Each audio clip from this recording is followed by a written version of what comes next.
Hello friends, math with करिश्मा में आपका स्वागत है। तो आज हम ट्रिग्नोमेट्री के बारे में बात करेंगे। इस क्वेश्चन में दिया गया है कि एक 20 मीटर लंबी रस्सी है, वो टाइटली ज़मीन से बांधी हुई है। ठीक है, तो हमें इस रोड की लेंथ बतानी है कि कितनी हाइट पर बांधी हुई है। तो उस रस्सी की लेंथ कितनी दे रखी है हमें 20 मीटर, और हमें हाइट फाइंड करनी है कि कितनी ऊंचाई पर बांधी हुई है। तो हमें एंगल दिया हुआ है कि वो किस एंगल पर बांधी हुई है।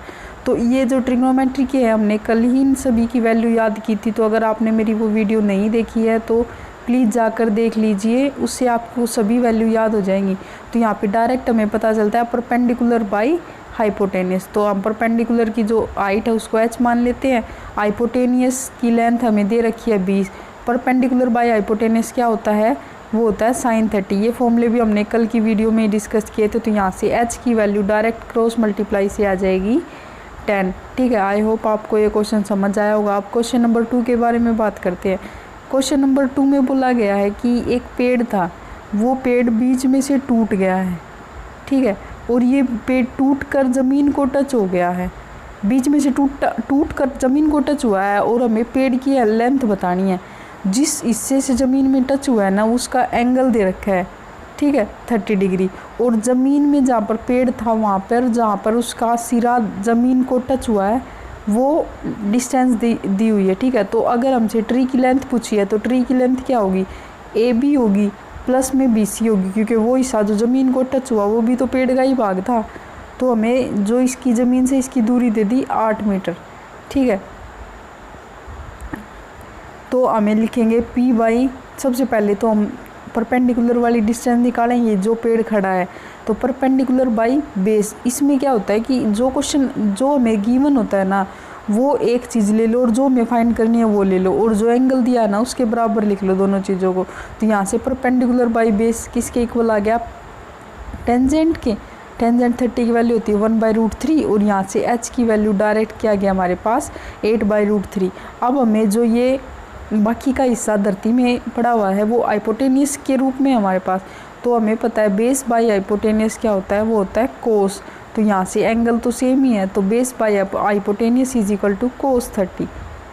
ठीक है, तो कोस 30 की वैल्यू हमें पता है क्या होती है √3/2। तो बेस की वैल्यू हमें पता है गिवन है 8, और हाइपोटेनियस की वैल्यू हमें चाहिए कोस 30 की वैल्यू √3/2। तो यहाँ से हमारे पास BC की लेंथ भी आ गई।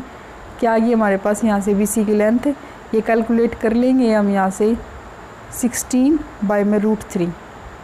ठीक है, तो अब हमें कंप्लीट ट्री की लेंथ पूछ रखी है, तो हम इन दोनों को जोड़ देंगे। तो AB plus BC which is equal to √3, 8/√3 plus 16/√3। इन दोनों को प्लस करेंगे तो आ जाएगा 24/√3, और 24 को हम लिख सकते हैं 8 क्रॉस 3, और 3 से नीचे वाला 3 √3 कैंसिल हो जाएगा, तो ऊपर क्या बचेगा ओनली √3। आई होप आपको ये क्वेश्चन समझ आ गया होगा। और अगर आपको मेरी ये वीडियो को थोड़ी सी भी अच्छी लगती है तो मेरी वीडियो को लाइक करें और मुझे सपोर्ट करें, ताकि मुझे मोटिवेशन मिले। अब ये क्वेश्चन 3, आई नो आपको क्वेश्चन देखने में थोड़ी दिक्कत आ रही होगी, इसलिए कल आने वाली वीडियो में मैं इस बात का ध्यान रखूँगी। ठीक है, इस क्वेश्चन में दिया हुआ है कि 5 साल से छोटे बच्चों के लिए और 5 साल से बड़े बच्चों के लिए 2 झूले बनाए जा रहे हैं पार्क में। तो जो 5 साल से छोटे बच्चों के लिए जो झूला है ना, उसकी जो लेंथ है वो 1.5 मीटर रखी गई है, और जो उसका ढलान है वो भी कम रखा गया है, ताकि बच्चों को झूलने में परेशानी ना हो। लेकिन जो बड़े बच्चे हैं ना, उनके लिए एक तो हाइट भी ज़्यादा रखी गई है 3 मीटर, और ढलान भी खड़ा रखा गया है, ताकि बड़े बच्चों के लिए इसलिए खड़ा रखा है 60 डिग्री। तो हमें दोनों बार में पट्टी की लेंथ बतानी है, यानी इसमें AC बतानी है, दूसरे क्वेश्चन में हमें BC बतानी है। तो पट्टी की लेंथ, अब इसमें देखो तुम्हें परपेंडिकुलर दिया हुआ है और तुम्हें हाइपोटेनस निकालना है बोथ सिचुएशन में।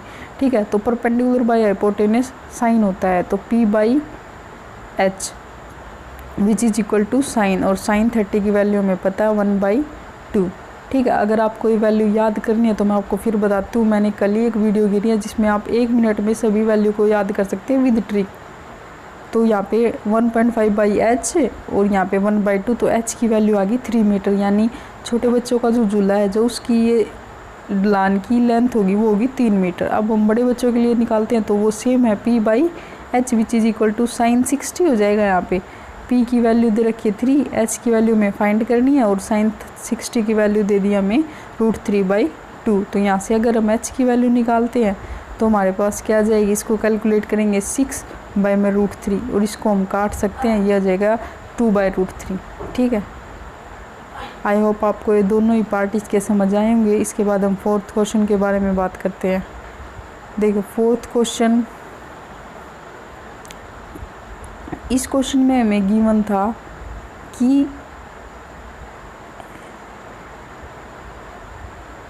एक ट्रायंगल बना लो। ठीक है,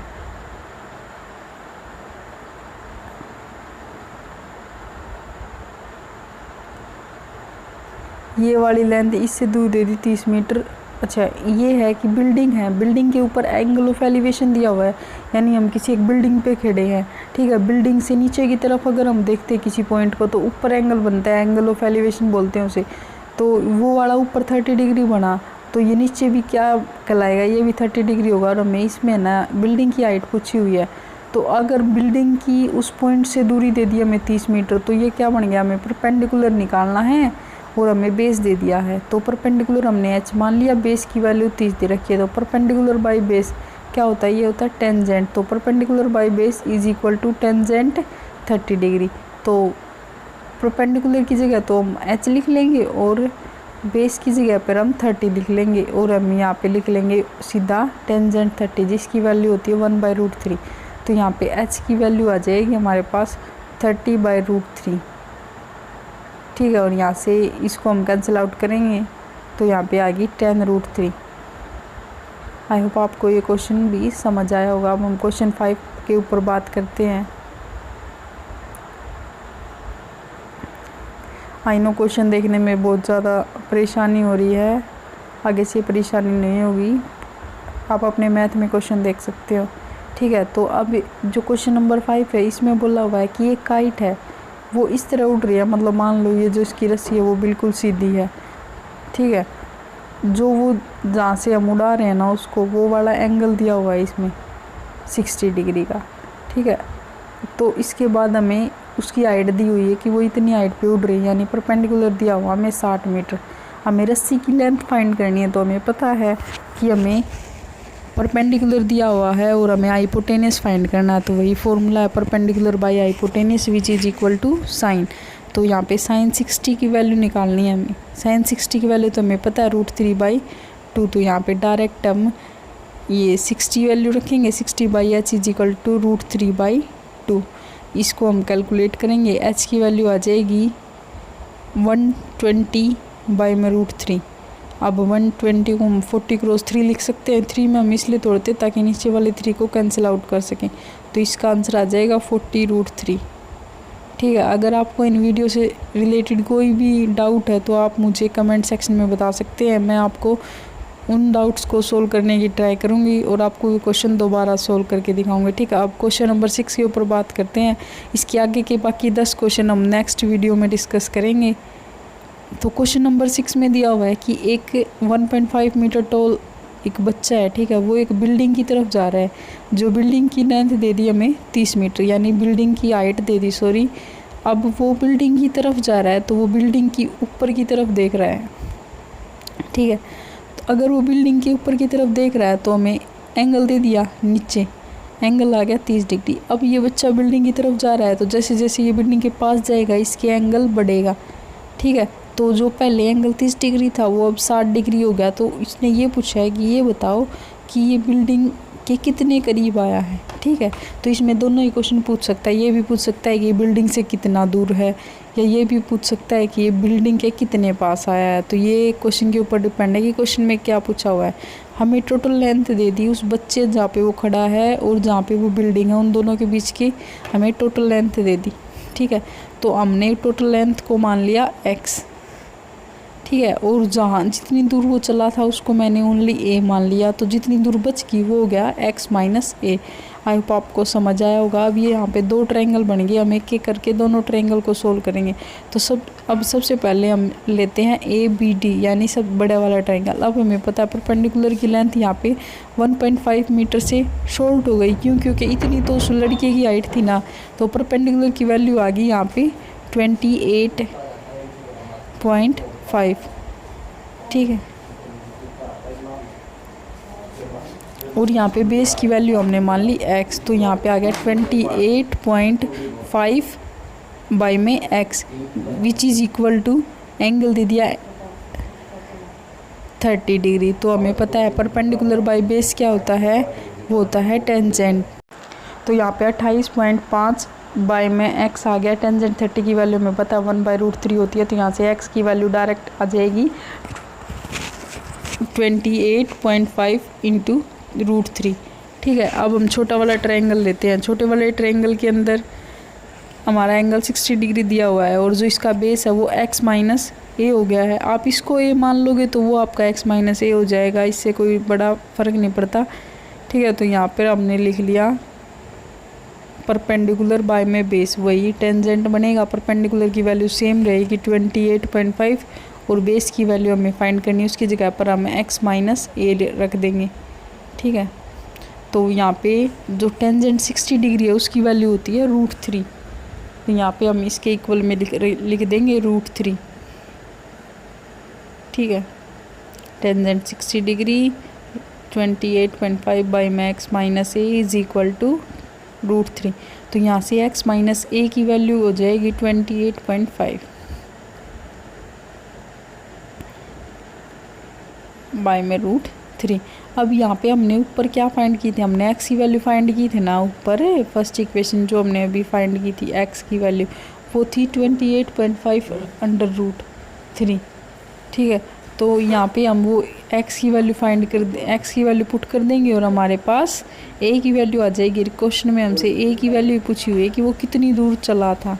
अगर ये पूछा होगा कितनी दूर रह गया तो आप उसको x में से ओनली माइनस कर देना, उससे ज़्यादा फ़र्क नहीं पड़ेगा। ठीक है, तो उसके अंदर 28.5 √3 माइनस x। ठीक है, तो यहाँ पर 28.5 √3 माइनस 28.5 √3।